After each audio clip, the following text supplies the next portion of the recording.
Hello, everyone. My name is Madeline Mejia, and I am one of the vice presidents of programs for the Harvard Club of Southern California. I am excited that you have joined us for this very important event. We have a phenomenal speaker who's going to share her experience with us this afternoon. To get us started, I just would like to say that this event is being organized by Eva Plaza, and it's part of our anti-racism committee.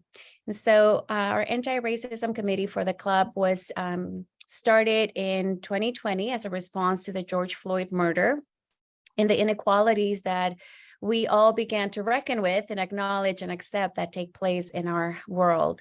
And so the purpose of the Harvard Anti-Racism Committee, the Harvard Club of Southern Californians Committee, is threefold. One, to educate Harvard alumni in Southern California about racial inequality. Two, to engage with each other on these issues. So topics like this one and events like this one really help us do this. And three, to support our and come together in efforts to dismantle systemic racism in all its forms and support the Black community, particularly in Southern California. I would like to introduce you to our host.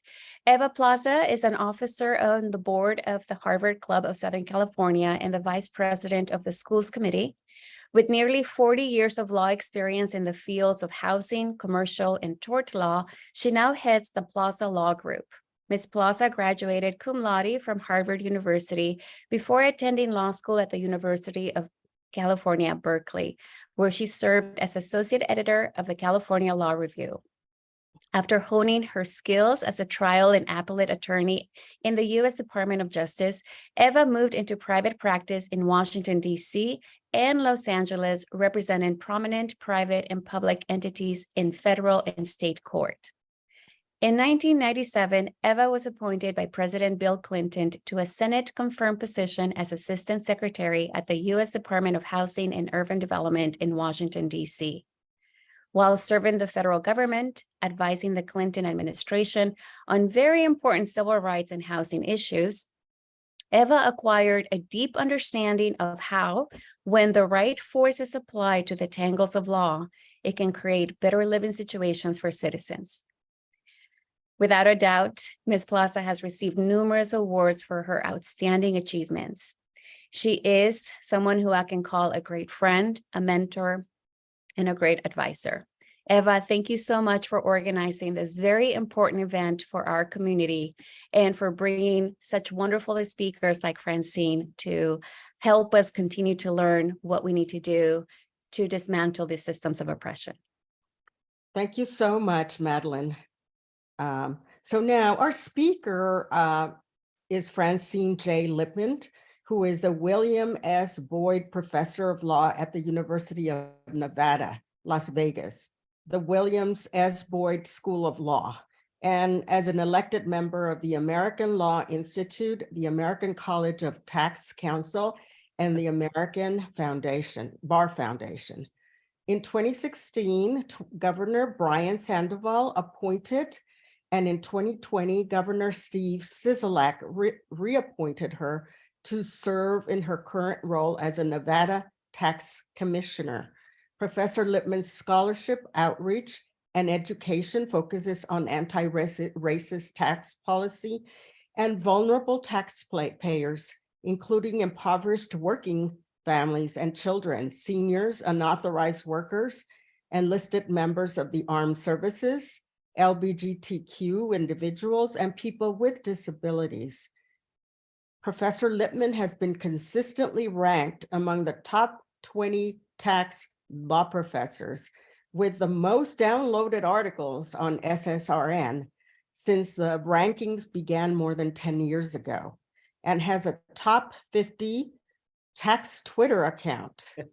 Professor Lipman is an editor of the Human Rights magazine published quarterly by the ABA Civil Rights and Social Justice section, and is an active member of the section's Economic Justice Committee.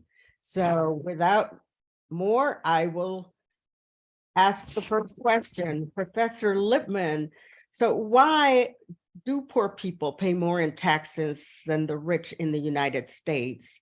What are some of the reasons?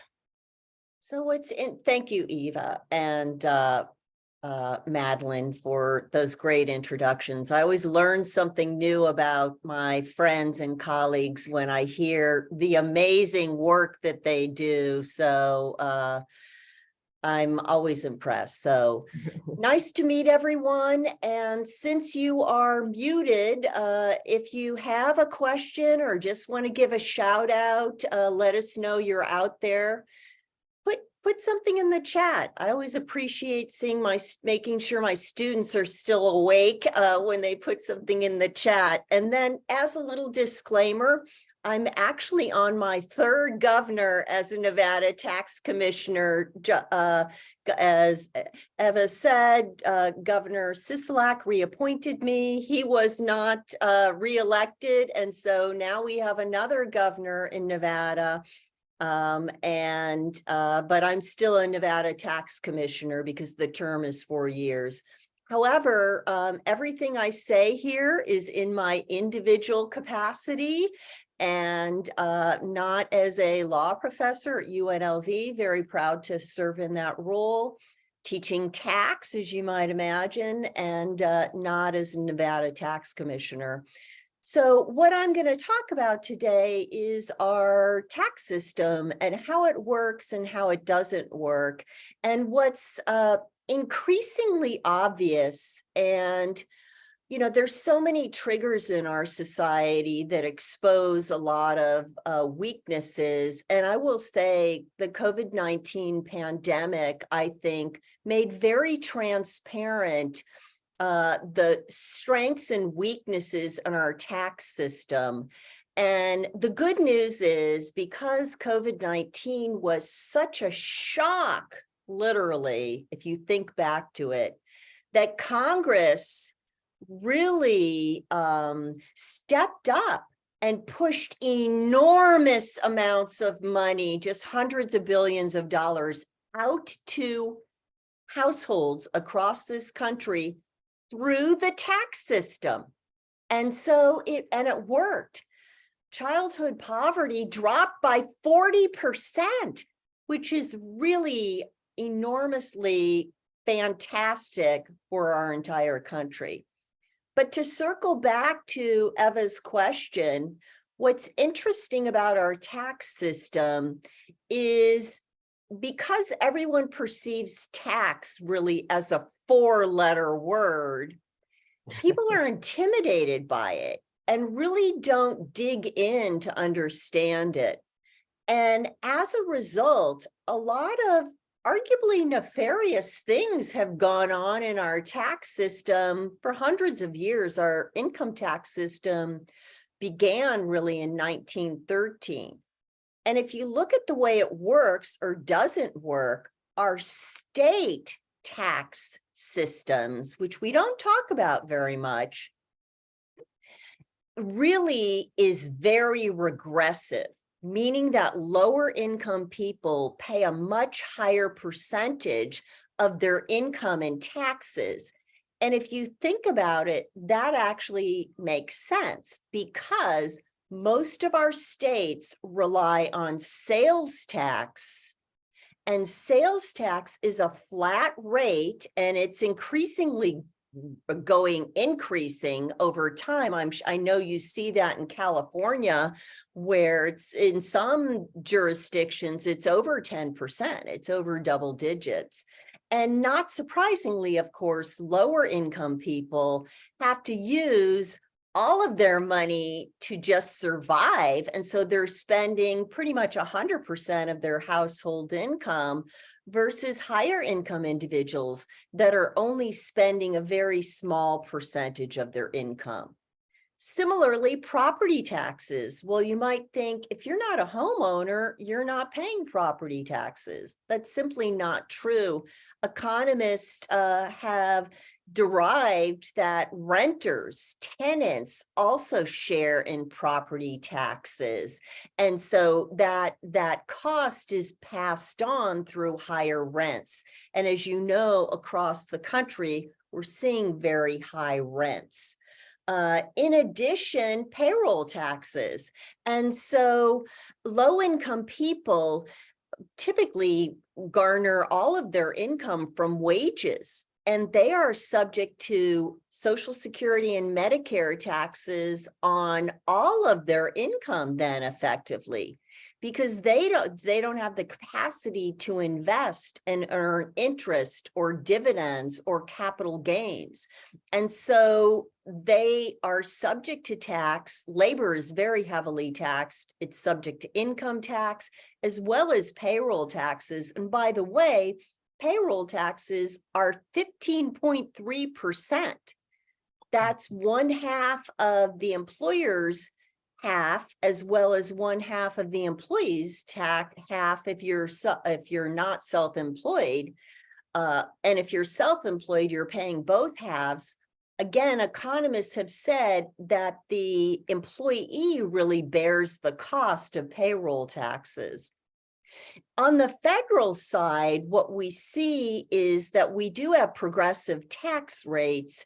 And so what's interesting about that is that you get an inverse subsidy as a higher income person on your deductions, meaning that if you're in the highest marginal tax bracket, which is 37% now, you get a 37% subsidy for your charitable donations or your itemized deduction, other itemized deductions, such as your home mortgage interest deduction and or state and local taxes.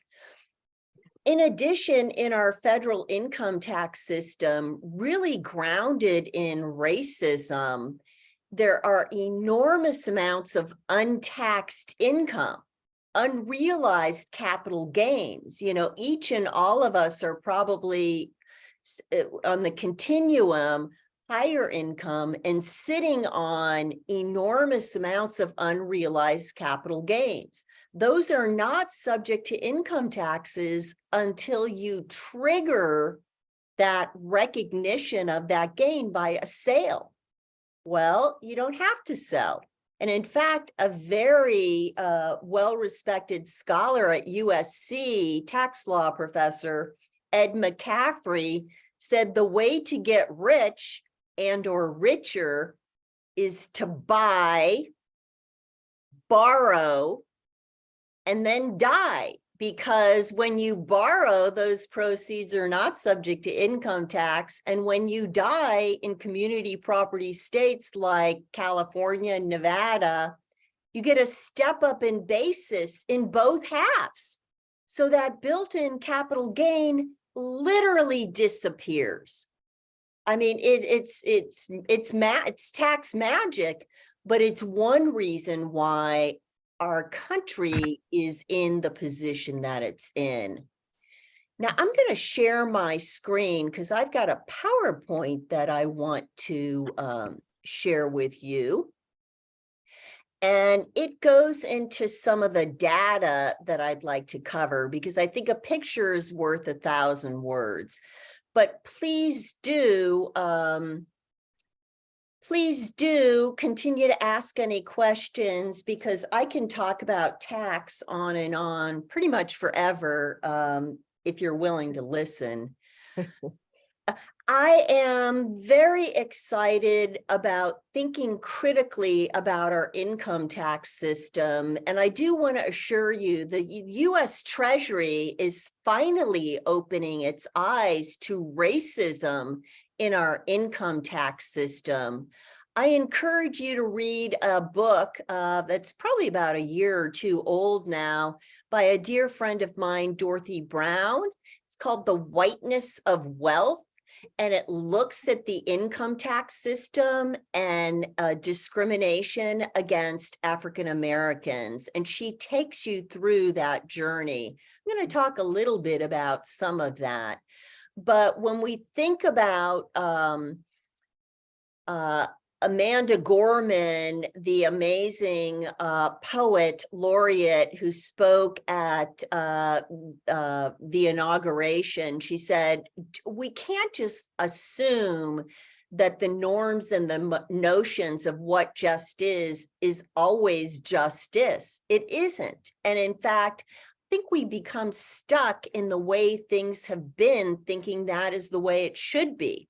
No, we need this next generation, including ourselves, to think outside the box and to realize inherent in our systems are truly hundreds of years of racism and discrimination. And so the US is very grounded in inequality.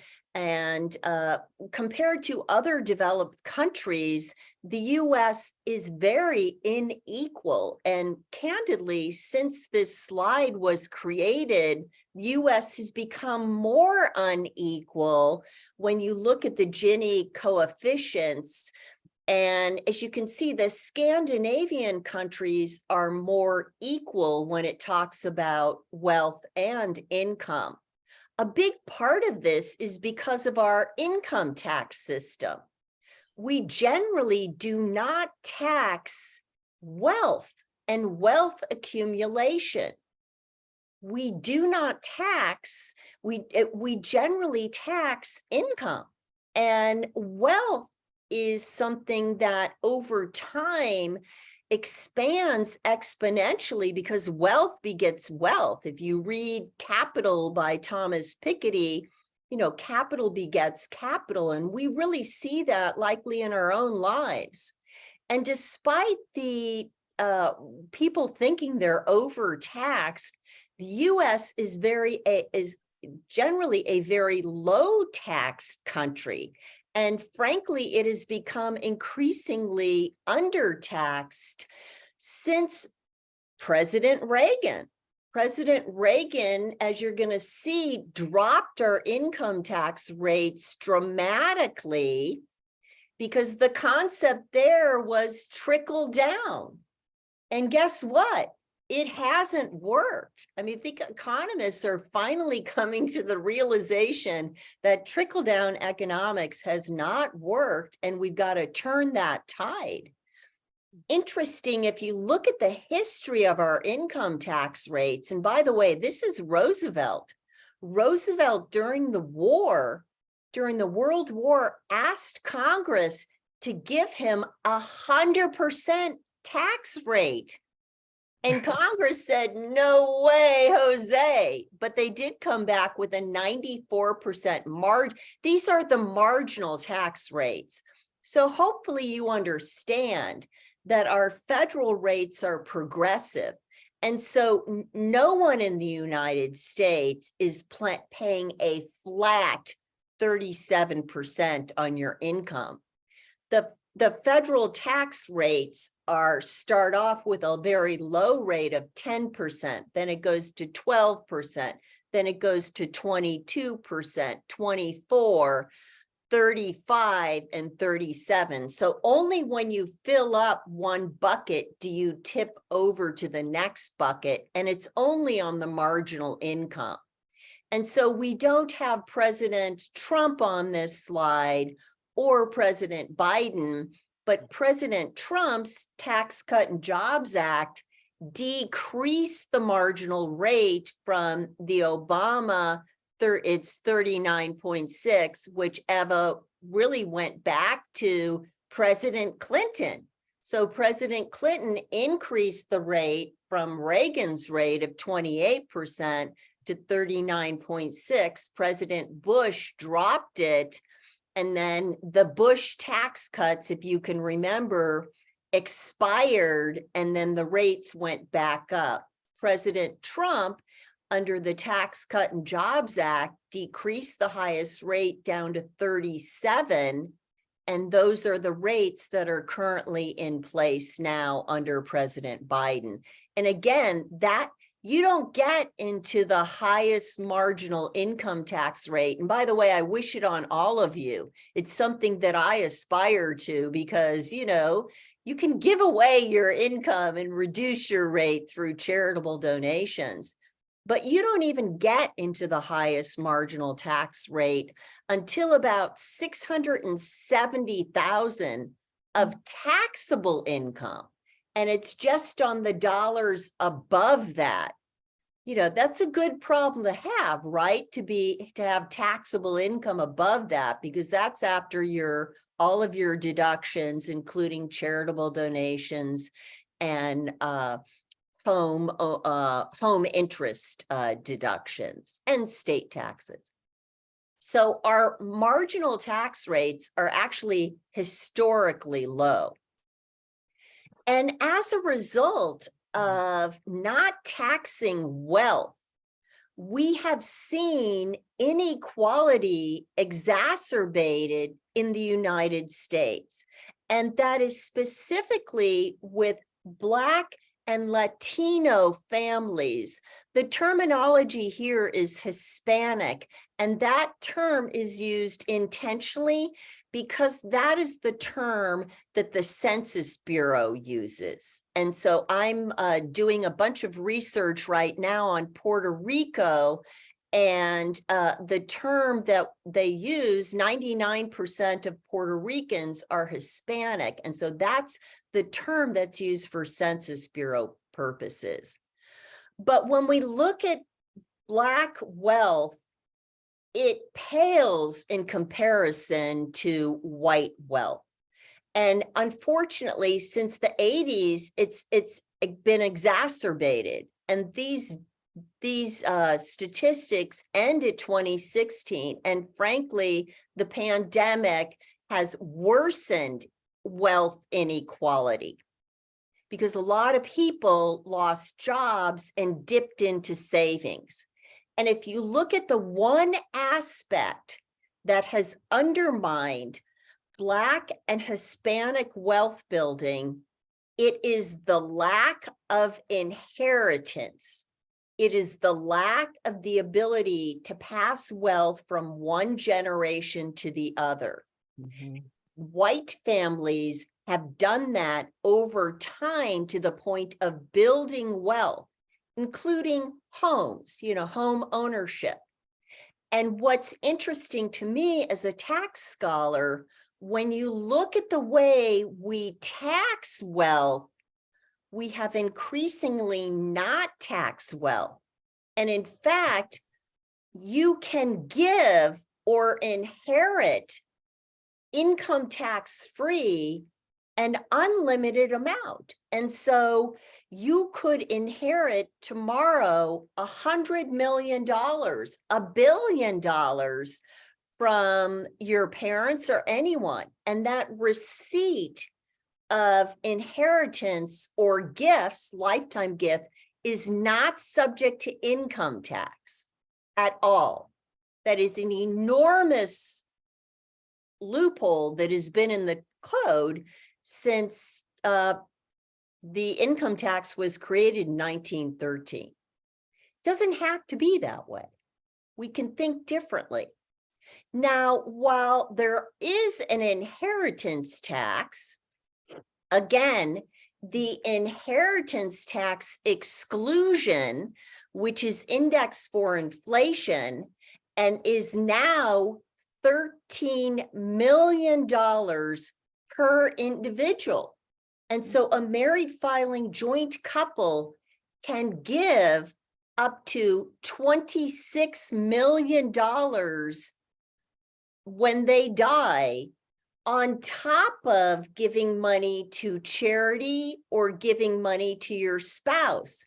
You can give unlimited amount of inheritance to your spouse without paying any estate taxes. So we have excluded enormous amounts of wealth from taxation. And as a result, we have 1,000 billionaires in this country that in many cases are paying lower tax rates than my administrative assistant, because most of their wealth is unrealized gains on stock. And if they hold that wealth when they die, it gets a step up in basis and will never be taxed. So this is the best kept secret for this enormous accumulation of wealth. and why it's not being taxed. We just have this aversion to taxing, and especially unrealized gains. So, and when you look at what the government is trying to target to mitigate this inequality and poverty, they always say the same things: education, marriage, work, and job skills. But a brilliant stratification economist named Derek Hamilton, and I encourage you, if you want to be blown away, listen to one of his TED Talks. He is a PhD in economics. He teaches at the New School in New York, and he is the genius behind the baby bonds. Check out one of his TED Talks. You will be inspired, motivated. He has been named like a preacher teacher because he is such a dynamic speaker and really breaks down what's going on in our economy. So he and fellow economists have stratified economics to look at racial inequality, and they have determined that at every single level of educational attainment, Black families have lower wealth than white families.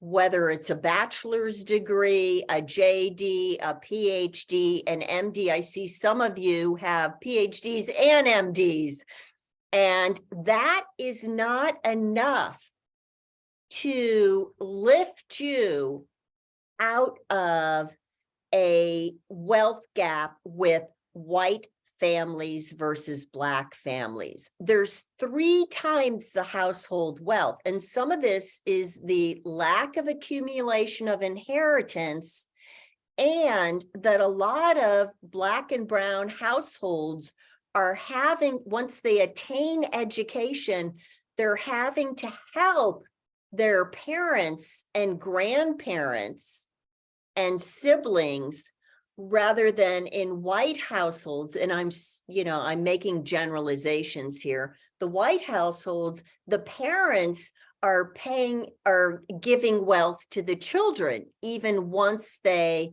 have acquired their graduate degrees. And when we look at who carries student loan debt, it tends to be Black and brown households.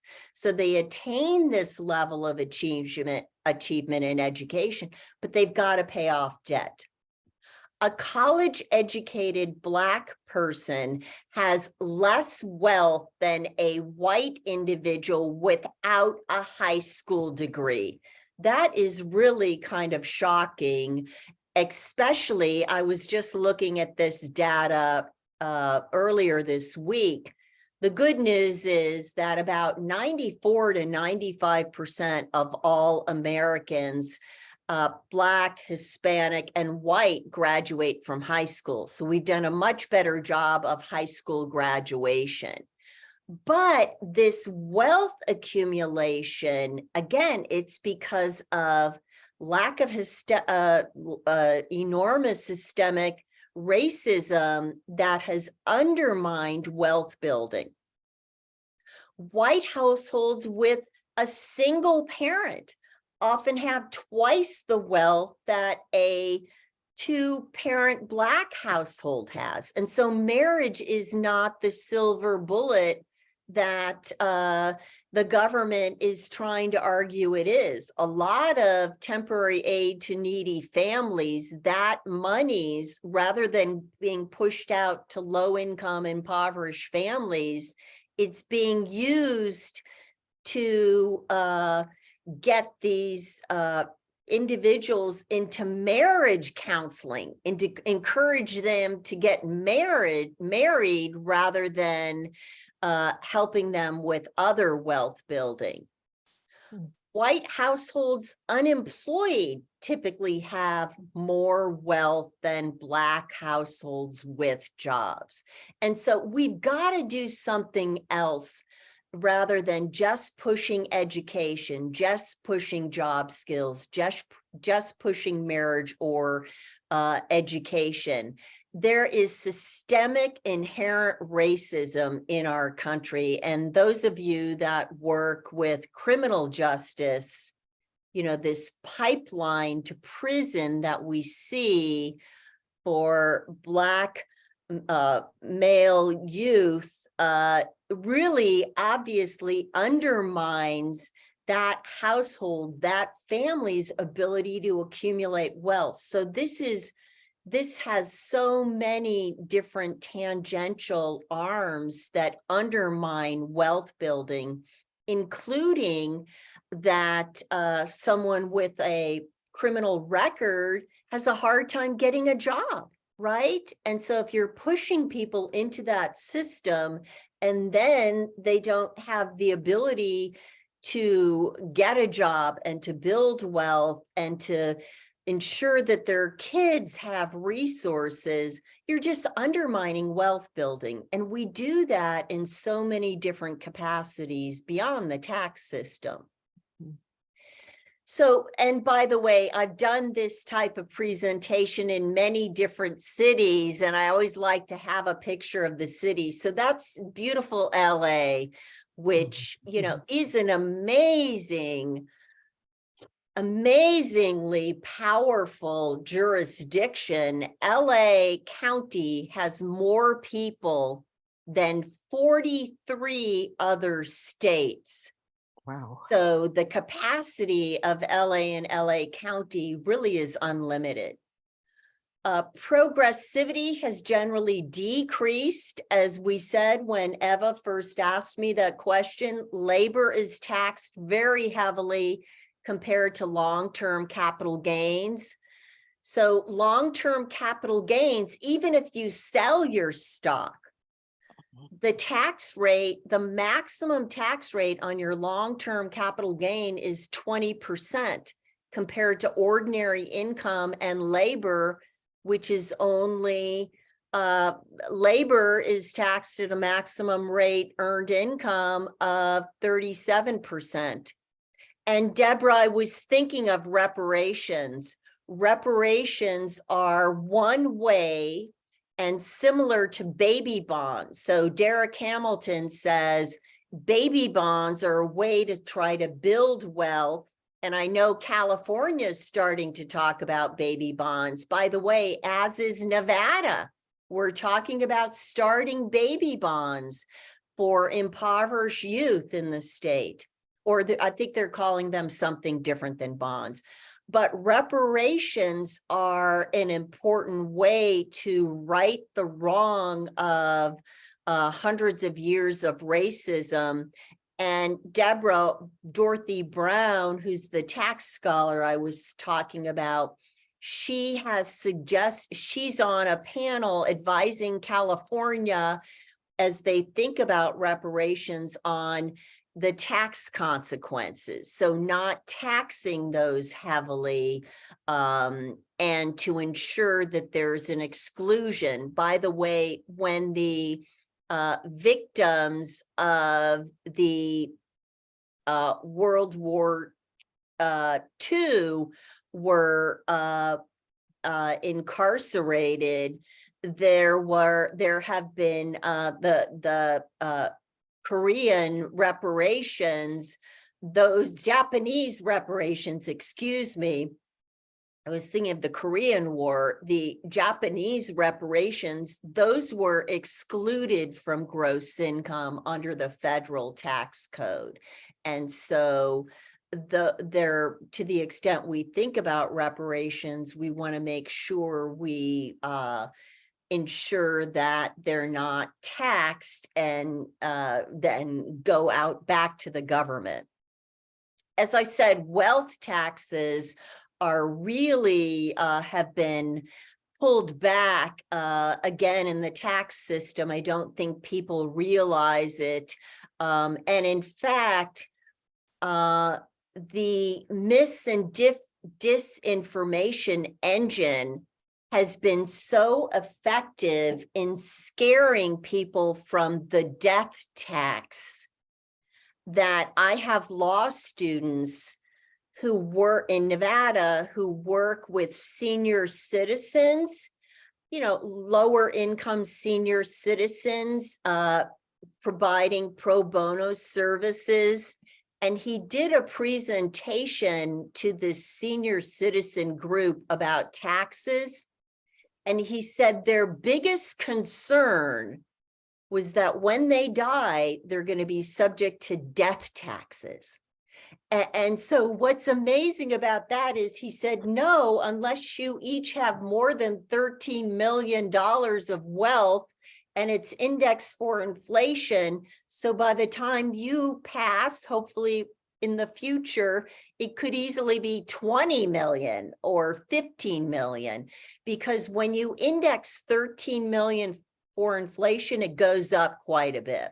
And he said, the senior citizens in this room just gave such a sigh of relief that that was their biggest worry, which is like shocking. But you can see how this mis and disinformation has created completely inappropriate concerns.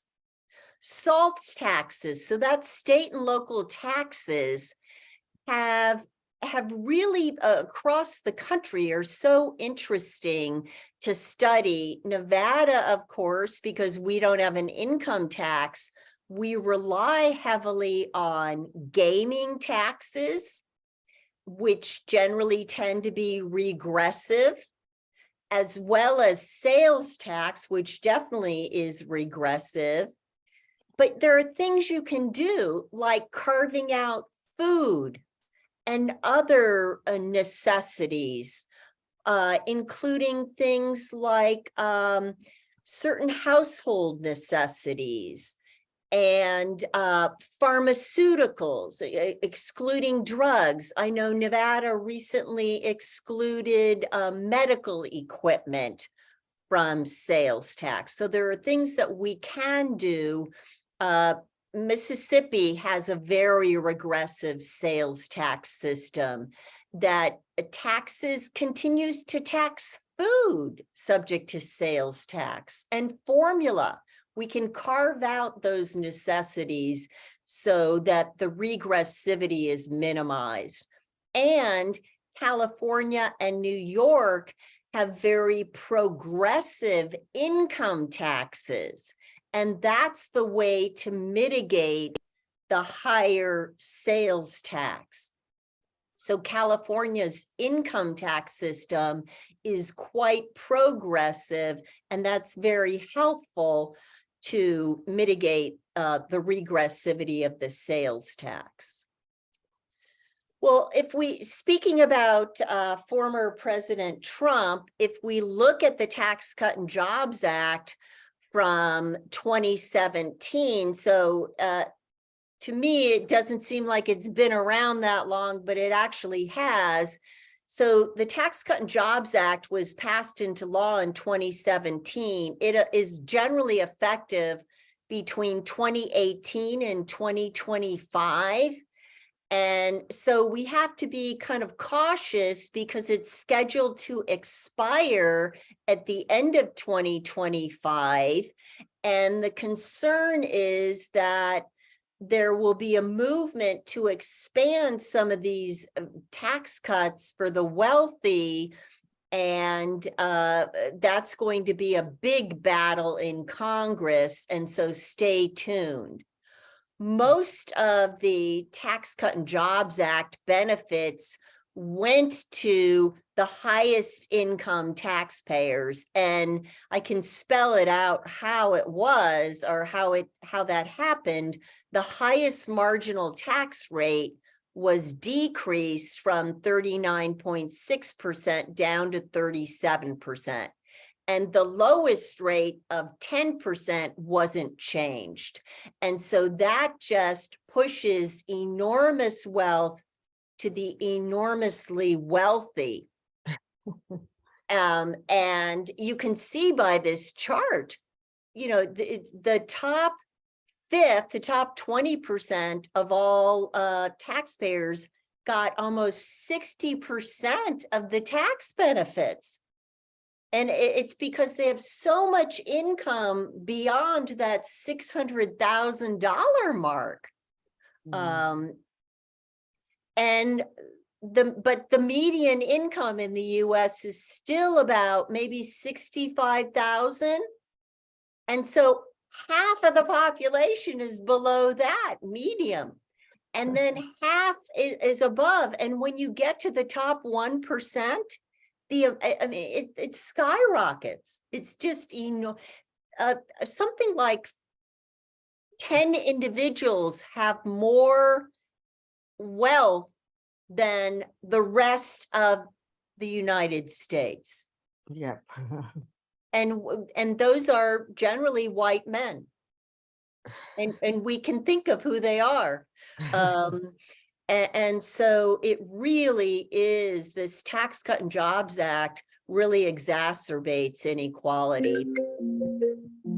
And one of the problems has that the IRS has been, we talk about defunding the police.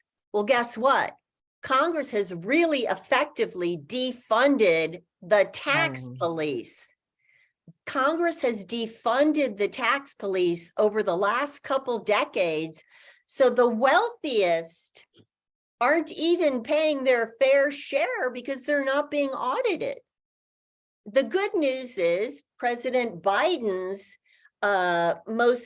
in the, I think it was in the ARPA, one of the recent bills refunded the IRS with $80 billion. You've probably heard about this. It's over 10 years. And it's just to make sure that the IRS can actually operate. They have fewer employees than they had during the 70s. And there were a lot fewer taxpayers in the 70s than there are now. And tax. Francine, Yes. Is that actually going to happen? I thought that was being stopped by the current Congress. So the current Congress, the House has voted to stop that, but the Senate has not heard that bill. And I have heard now that the House is holding that hostage for the debt increases. And so, and that's really going to be horrific if it doesn't happen, because as someone who is a pro bono advocate for low-income taxpayers, I am not exaggerating when I say I typically have to wait on hold for at least an hour to talk to an IRS agent. And even then, you're not going to get someone to answer the phone. I've been hung up on after an hour. You can't get them to answer the phone. And the good news is they hired 5,000 people to answer the phone. And I've done a lot of advocacy work this tax season. And I have to tell you, they will answer the phone now, but unfortunately, because of lack of training, they hired people very quickly. They often don't know what they're talking about. And so but that will get better over time. I recently worked on a notice that was a $10,000 deficiency, which was completely out of left field because the taxpayer had actually asked for a $500 refund, and somehow the IRS miskeyed something and it turned into a $10,000 deficiency, which I was able to fix just because I spent 2 days on the phone. If I hadn't spent 2 days on the phone, that person would have gone into collection proceedings. Because you have to write a letter and it just takes forever for the IRS to answer the mail. So this is really important. I have a question, Francine. Sure. Recently, I forget who it is that gave 200 million to Harvard as a charitable donation. Was it 200 million? I'm not sure, but a very large amount of money. Do you think that charitable donations should be capped so that the rest maybe goes to the government, or? So that's a great question. And they basically are capped. And so cash contributions to public charities like Harvard are limited to 60% of your adjusted gross income. Okay. So that person must have a big adjusted gross income.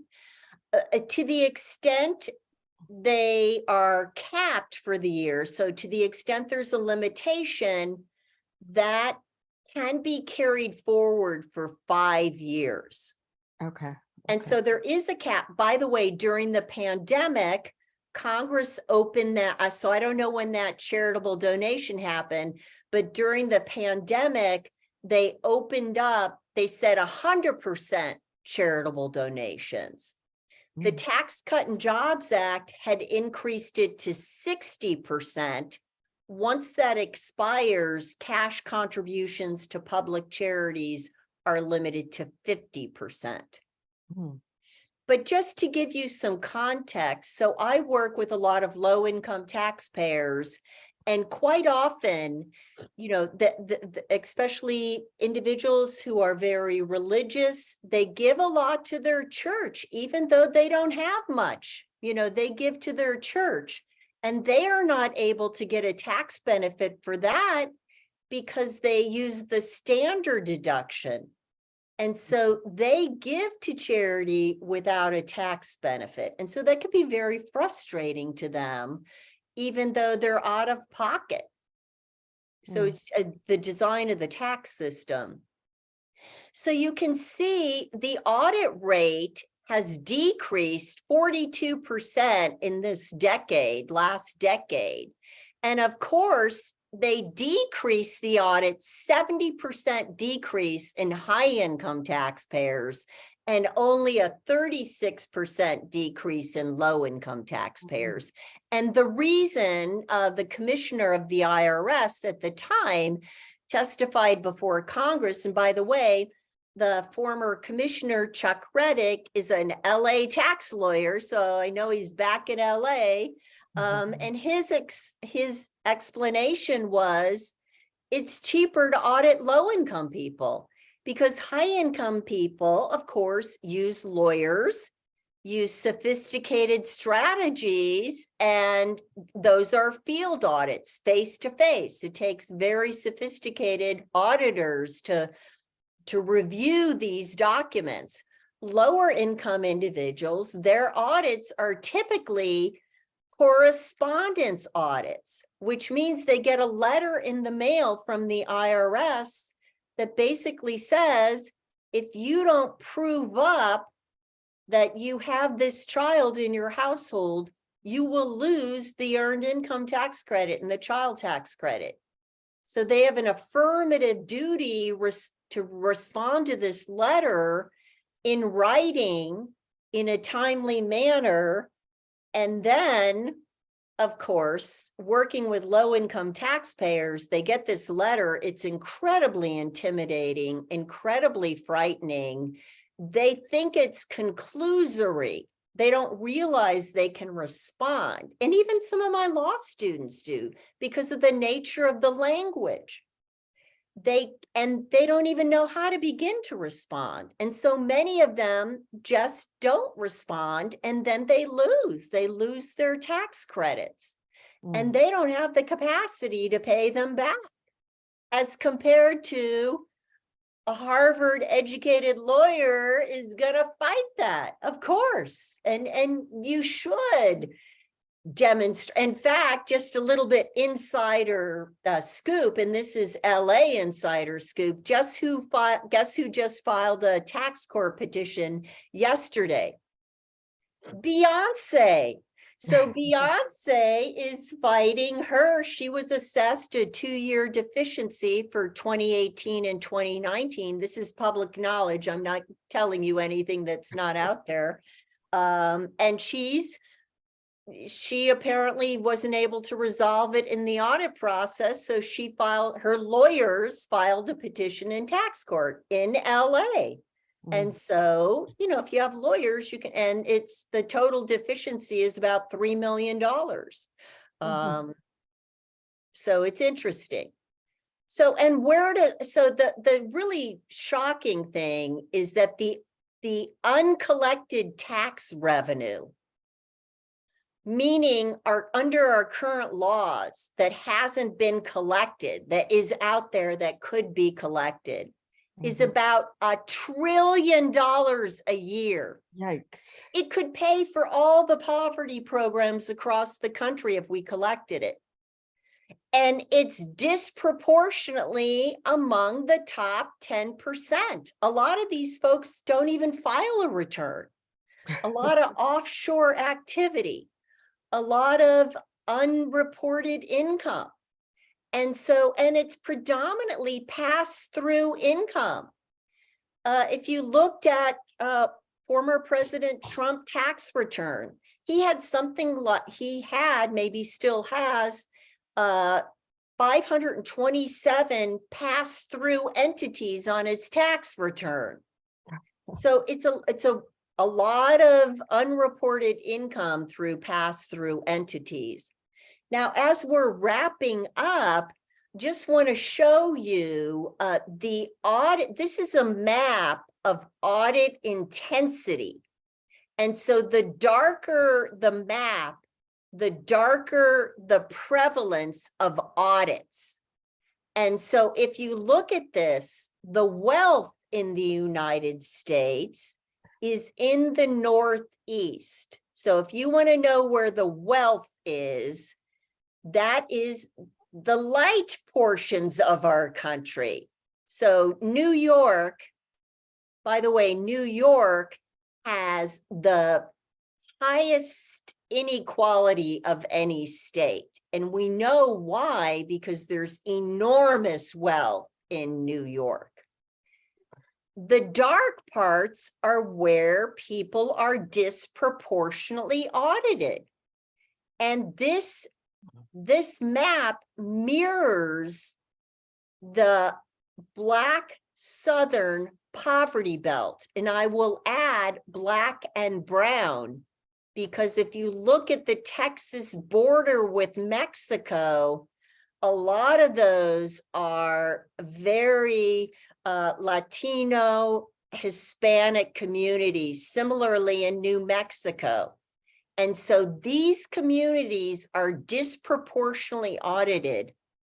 And the US Treasury just came out with a study that was done hand in glove with Stanford, where they proved that Black households at every income level are disproportionately audited, even though we have a seemingly race-neutral tax system. The Treasury is now working on teasing out Hispanic and Latino audit rates, because my guess is it's just as high. So as we wrap this up, this is going to knock your socks off if you're wearing any socks, and not many people in LA wear socks. And so you might not have socks, maybe your shoes. These are the 10 highest audited counties across the United States. 8 of the 10 are in Mississippi. These have the highest prevalence of audits, and it is because they are the IRS is disproportionately auditing the earned income tax credit, which is a refundable tax credit for low-income households. And Mississippi is disproportionately audited in communities that are 80% Black or Latinx, with almost 40% poverty rates. This is unconscionable. It is immoral that we are over auditing low-income families And some of the data that's coming out is because the audit rates were successful, and I would say they were successful because people didn't respond. They didn't know how to respond. They didn't know that they could respond. They didn't have access to justice to be able to respond. And so as you get higher rates of EITC being disallowed, then they exacerbate the audits. And so it just becomes a self-fulfilling prophecy where they ramp up again and again because of inability to access the courts, to access justice. Yeah. And then if we look at the 10 least audited countries, they are disproportionately white and wealthy. So what can you do? Well, we got to fund the IRS, decrease the tax system complexity, regulate paid preparers, and fund more access to tax justice. Yeah. And happy to answer any questions, comments. Please do send me an email. I'm very responsive to emails, and I'd love to hear your thoughts. So the TED Talk, Mary, that's Derek Hamilton, Dr. Derek Hamilton. And, you know, maybe he'll talk to your group. He will make your jaw drop. He is a brilliant and bold thinker. Derek Hamilton, yes. And he's on the media all across the country. Do we have any other questions from the audience?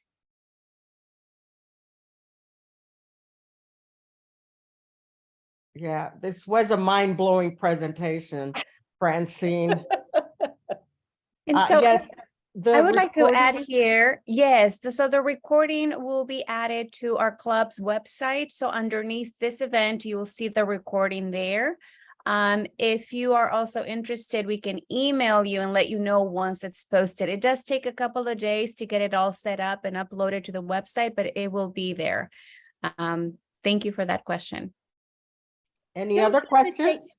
Yeah, don't hesitate to reach out or ask a question. And one of the things that I do in my pro bono work is I work with a lot of unauthorized immigrants. Right now, I'm working with a lot of college students who are across the country, and they're the next generation of change agents. Yeah, and tell us about how they end up paying into the Social Security system, but then they never get it back. Yeah, I work with senior citizens who came to this country 35, 40 years ago and they're unauthorized. They actually have Social Security numbers because back in the day when you were with the Clinton administration, Eva, before the Work Responsibility Acts, the Social Security Administration was issuing Social Security numbers to everyone, regardless of your immigration status. And so they got numbers. They've been paying into Social Security and Medicare, but because they're not authorized or legally present, they can't collect Social Security or Medicare. And the tragic thing is that many of these individuals are senior citizens who can't get health care. And they worked their whole lives, many of them in manual labor. And so their bodies are disproportionately beaten up. I mean, Yeah. unauthorized immigrants work in California, and I think throughout the country, something like 98% of all roofers Yes. are unauthorized. And that is a very dangerous Job, activity. yes. Yeah. Yeah. So we have a question here. If there's only one thing you could do to change to reduce the wealth gap, what would you recommend? We really need a wealth tax. And so we need a wealth tax. And I think the most recent proposal in the Biden administration, I would love to pay the wealth tax because I think it doesn't kick in until $100 million. And so Wow. that's a good problem to have, right? Yeah. You and don't it have only- that much, Francine? I don't. Yeah, no, I don't. Well below that. But if I do, I would gladly pay a wealth tax. And it's a very small percentage. And it's only on the amount of wealth above 100 million. So you get to keep the first 100 million. That and Senator Warren has proposals, the Biden administration has proposals. We just have these enormous families full of wealth, the Walmart family, the Disney family, the Bezos. They can't give it away fast enough, even if they're giving it away, because the capital just begets capital. Here's another question here, Francine. Do you think the marriage penalty has a disproportionate impact? So that's a great question. What's interesting is there's marriage penalties and marriage bonuses, right?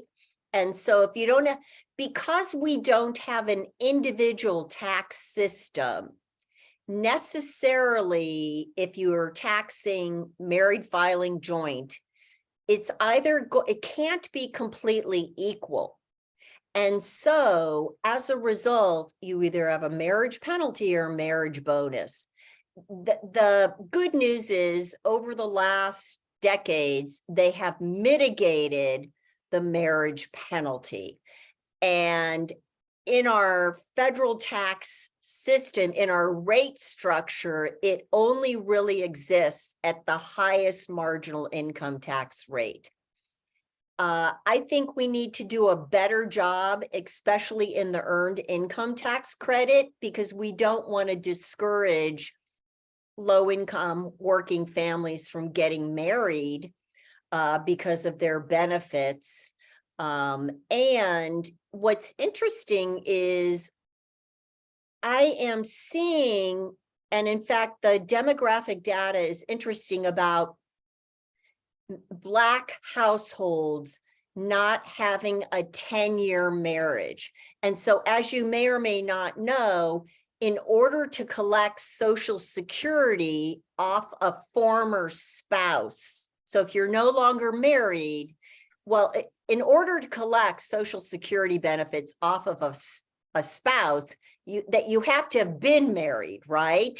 And so people who are not getting married, and I've seen this in some Latinx families too, they don't get married. It's like, well, then the work at home parent isn't going to get Social Security and or Medicare. So it's important to have that marriage for those benefits. So there's a big marriage penalty, there's a big unmarried penalty there, single penalty. And if you get unmarried, you can only collect on a former spouse if you had a 10-year marriage. And so I see more and more, and the demographics are more and more Black women have not had a 10-year marriage that they can rely on, and they've been caregivers to their children. And so they're not going to be able to collect any sort of meaningful Social Security benefits. And so there's a big penalty in Social Security. So what's interesting, Eva, is, and Madeline, is it used to be 25 years of marriage. And that was changed in the 70s or around the late 70s to 10 years. So maybe it's time to change the 10-year to 5 years. So as people are getting married and unmarried more fluidly. Yeah. One other question, Francine. Thank you for all of this. So, I'm thinking about, knowledge is power. Having access to this information is just helps you rethink about what you're doing.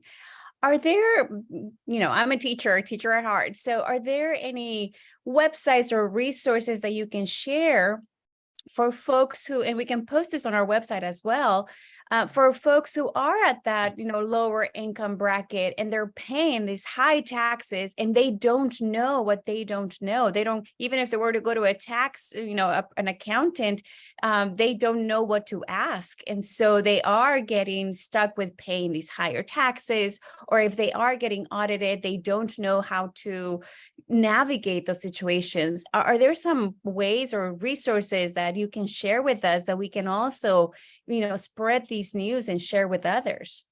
Absolutely. And being on a university campus, one of the best programs across the country from sea to shining sea is volunteer income tax assistance. And I bet you have a VITA program at Cal State Fullerton. We have one at UNLV, and those are free tax prep by people who are trained, so you don't get stuck with a nefarious paid preparer that's trying to self-enrich. So there are a couple resources. First of all, Eva had put together a list of some really great think, do, takes. So the Institute on Taxation and Economic Policy is ITEP. That really, they do deep dives on each state. The Center on Budget and Policy Priorities, the Tax Policy Institute, and I can give you these links. Yes, please. But most importantly, there are low-income taxpayer clinics, pretty much at least one in every state. And there's a lot in California because there's so many people in California, and including in LA, Betz-Zedek has a great low-income taxpayer clinic. Orange County has a low-income taxpayer clinic. And these low-income taxpayer clinics help individuals whose income is less than 250% of the poverty thresholds. They help them navigate tax controversy issues. And so that means if you get an audit notice, they can help you for free. In addition, they're charged with doing education and outreach, especially now for English as a second language communities. Those are communities that have really been targeted.